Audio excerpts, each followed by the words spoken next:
Assalamualaikum warahmatullahi wabarakatuh. Saya Reci Septia Rafa Islami dengan NPM 24041010125 dari kelas H041 Birokrasi dan Governansi Publik.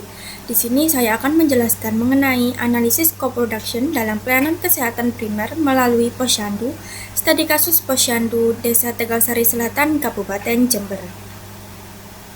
Untuk yang pertama yaitu latar belakang. Pelayanan kesehatan primer merupakan salah satu bentuk pelayanan publik yang memiliki tujuan untuk meningkatkan kualitas kesehatan masyarakat. Namun, karena adanya keterbatasan sumber daya pemerintah, penyelenggaraan pelayanan kesehatan tidak dapat dilakukan secara efektif tanpa bantuan dan juga dukungan dari masyarakat. Oleh karena itu, dalam proses penyelenggaraan pelayanan kesehatan sangat diperlukan adanya partisipasi aktif dari masyarakat. Bentuk partisipasi tersebut ialah Posyandu. Posyandu merupakan layanan kesehatan berbasis masyarakat yang melibatkan tenaga kesehatan, kader Posyandu, dan masyarakat dalam penyelenggaraan pelayanan kesehatan dasar yang mencakup tumbuh kembang anak, kesehatan ibu dan anak, imunisasi, maupun edukasi kesehatan. Sehingga dalam hal ini menunjukkan praktik co-production dalam pelayanan publik. Selanjutnya ada konsep co-production. Co-production adalah pendekatan pelayanan publik yang menekankan keterlibatan aktif masyarakat dengan pemerintah dalam menghasilkan suatu layanan publik. Menurut Mohsin dan Nadia, co-production dapat diwujudkan melalui co-design, co-delivery, dan co-assessment. Dalam konsep ini, masyarakat tidak hanya menjadi penerima layanan saja, tetapi juga bagian dari proses penyelenggaraan layanan. Selanjutnya ada Posyandu sebagai praktik co-production. Posyandu adalah bentuk pendayagunaan masyarakat dalam program integrasi layanan kesehatan primer. Dalam praktiknya, Posyandu melibatkan tenaga kesehatan, pemerintah desa, kader Posyandu, dan masyarakat dalam berbagai kegiatan pelayanan kesehatan. Keterlibatan berbagai pihak tersebut yang menunjukkan bahwa pelayanan kesehatan dihasilkan melalui kerjasama antara pemerintah juga masyarakat, sehingga Posyandu menunjukkan praktik co-production. Selanjutnya yaitu ada Posyandu di Desa Tegalsari Selatan. Pada penelitian yang telah dilakukan oleh Salsabila dan Pertiwi, yang mengkaji implementasi co-production dalam program integrasi layanan primer atau ILP pada Posyandu di Desa Tegalsari Selatan, Kabupaten Jember. Program ILP adalah kebijakan dari pemerintah dari Kementerian Kesehatan yang bertujuan untuk memperkuat pelayanan kesehatan primer melalui integrasi berbagai layanan kesehatan dan meningkatkan keterlibatan masyarakat. Dalam praktiknya, Posyandu Desa Tegalsari Selatan melibatkan berbagai aktor seperti pemerintah desa, tenaga kesehatan, kader Posyandu, dan masyarakat sebagai pengguna layanan. Dalam penelitian tersebut, menggunakan 7 faktor manajemen co-production untuk menilai sejauh mana praktik co-production telah berjalan dalam pelayanan kesehatan primer. Selanjutnya yaitu ada aktor apa saja sih yang terlibat di Posyandu di Desa Tegalsari Selatan. Implementasi co-production pada Posyandu Desa Tegalsari Selatan melibatkan berbagai aktor yang berasal dari aktor pemerintah dan masyarakat.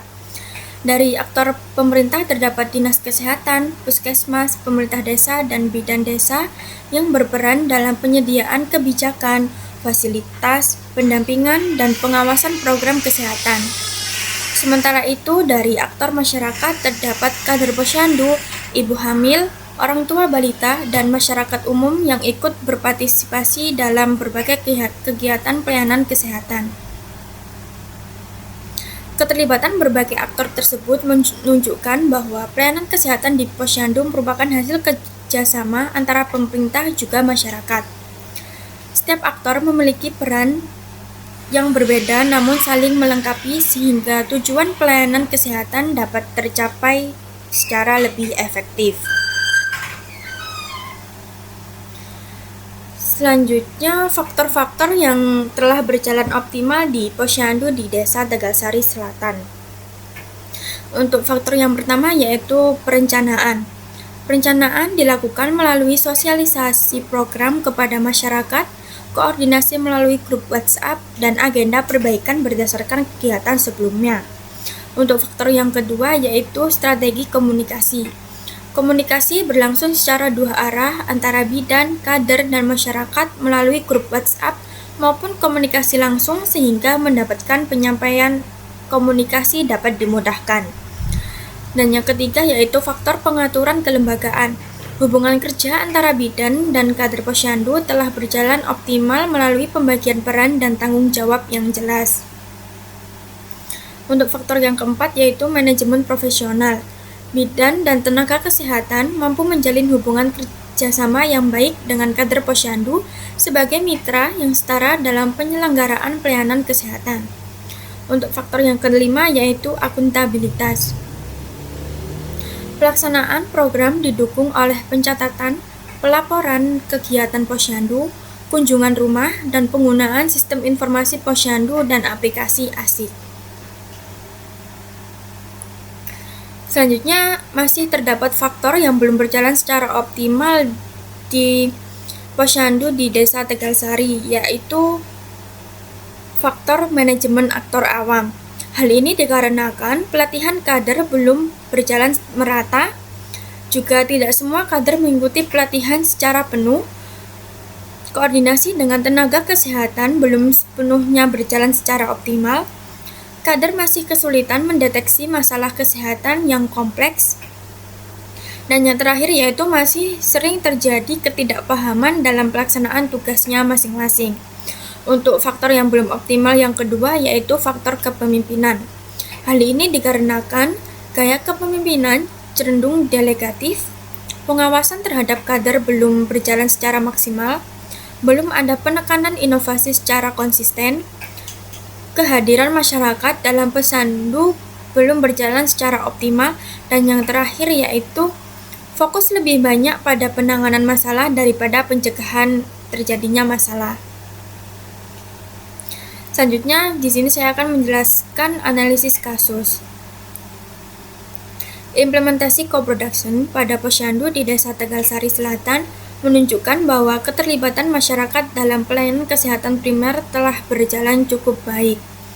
Hal ini dilihat dari telah optimalnya faktor pengaturan kelembagaan, perencanaan, strategi komunikasi, manajemen profesional, dan akuntabilitas yang mendukung kerjasama bidan, kader posyandu, pemerintah desa, dan masyarakat.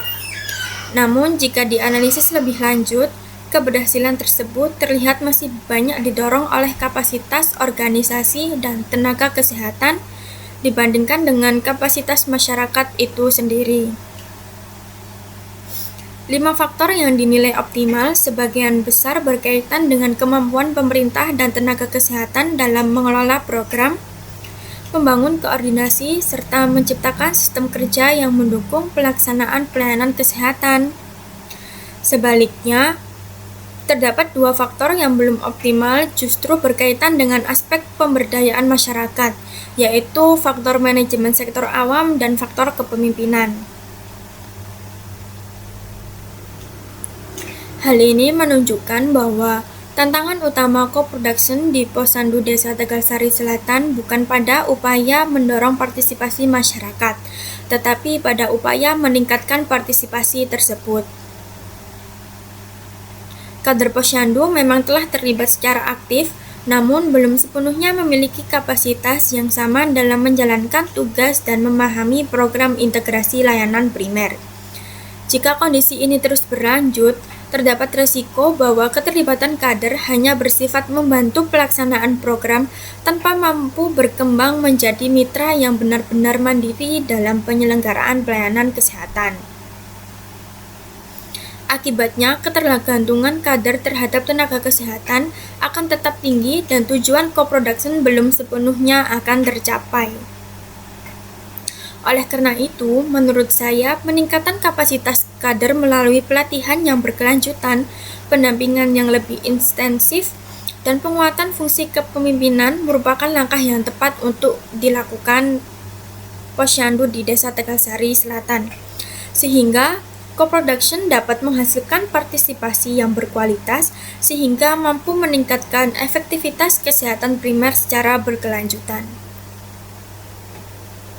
Yang terakhir yaitu kesimpulan. Posyandu di Desa Tegalsari Selatan merupakan contoh dari implementasi co-production dalam pelayanan kesehatan primer karena melibatkan pemerintah dan masyarakat dalam penyelenggaraan layanan kesehatan. Implementasi co-production telah berjalan cukup baik dengan telah optimalnya 5 faktor manajemen co-production. Namun memang masih terdapat kendala pada aspek manajemen aktor awam dan kepemimpinan yang masih perlu diperbaiki sehingga kualitas pelayanan kesehatan dapat semakin meningkat. Dan yang terakhir yaitu ada daftar pustaka. Untuk yang pertama yaitu dari jurnal Co-Production Pendaya Gunaan Posyandu dalam Program Integrasi Pelayanan Kesehatan Primer di tingkat desa, dari jurnal analisis kebijakan yang ditulis oleh Harsono RA dan Pembudi SSI pada tahun 2023. Dan yang kedua yaitu peran co-production dalam pelayanan publik, menggali konsep co-design, co-delivery, dan co-assessment untuk efisiensi dan kualitas layanan dari Jurnal Penelitian Ilmu Humaniora yang ditulis oleh Mohsin SY dan Nadia ZAG pada tahun 2025. Dan yang ketiga yaitu ada jurnal Manajemen Co-Production dalam Program Integrasi Pelayanan Kesehatan Primer atau ILP pada Posyandu Desa Tegalsari Selatan, Kabupaten Jember. Jurnal Religion Education Sosial LA Roiba yang ditulis oleh Salsabila AD dan Pertiwi VI pada tahun 2025. Sekian presentasi dari saya, mohon maaf bila ada kesalahan. Wassalamualaikum warahmatullahi wabarakatuh.